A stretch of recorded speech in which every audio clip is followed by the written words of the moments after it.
Our Law and Justice segment tonight. So the memo's out. President Trump declassified it on Friday. We covered the details on the show last week. This weekend, liberals did everything they could, short of having a stroke, to try to discredit the devastating information contained in the memo. Why, I'm not sure.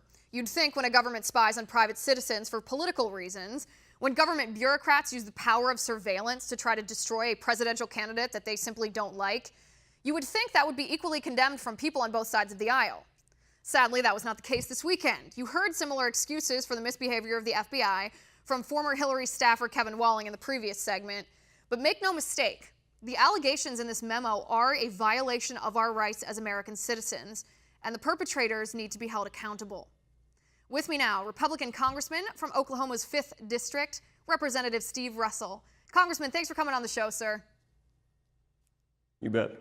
All right, Congressman, first of all, we went over at the beginning of the show the 5 top revelations in this memo, but what do you consider, from your stance in Congress, what do you consider to be the most damning revelation in this?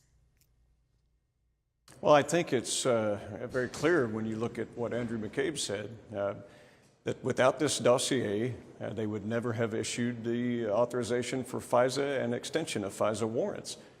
So this is a number 2 man in the FBI saying that the dossier had an impact. Okay, we take him at his word, and that is what has created a lot of the concern.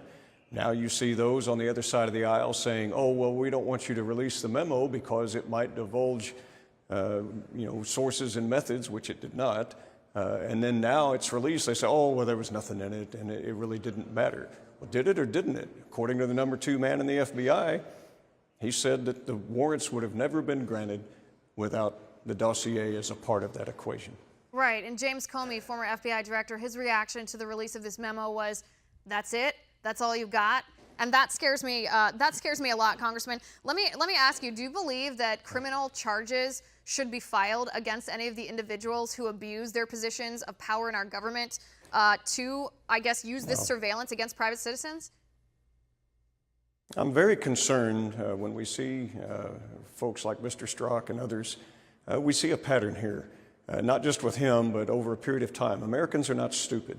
They see missing documents. And then in a later investigation, something unrelated, they see missing emails.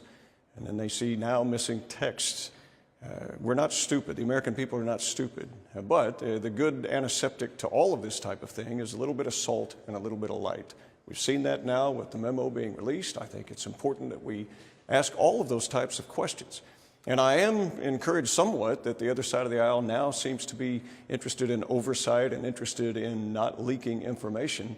But where was that earlier? Where was that oversight earlier with missing documents, with missing emails, with missing texts? And now I've read both of the memos. One the public is fully aware of, the other not yet. There will, in my estimation, some things have to be redacted out of the ones that the Democrats want to release, which I find interesting because the memo that I read that the Republicans wanted to release had been properly vetted. So that's up to the president. We'll see where that goes. As I read it, the hyperbole was striking. It wasn't so much, okay, event A happened and event B, therefore event C. Didn't see that in this memo. It was typical, admit nothing, deny everything, make counter-accusation. Very sad. But let's release it. Let's give the public a chance to see that. However, I do think that there will be portions of that will have to be redacted. Was there anything in the Democratic memo that you read, the one that has not yet been released to the public, was there anything in that memo that negates the revelations that all of us were able to see in the Republican-created memo that was released on Friday? Well, I can't divulge the content of it because we're just not allowed to do that. But what I would like to stress is that you had Andrew McCabe say that the dossier was central to FISA warrants being granted. That's a very key point. So regardless of how they try to frame up time and events or whatever it might be, it's crystal clear that if you are a FISA judge and you're going with the information that you have and that this was a part of whether or not the warrants would be granted, and then now we see through the Republican memo that has been released, where there's smoke, there's fire, and where there's flame, there's certainly danger, and I think we see all three.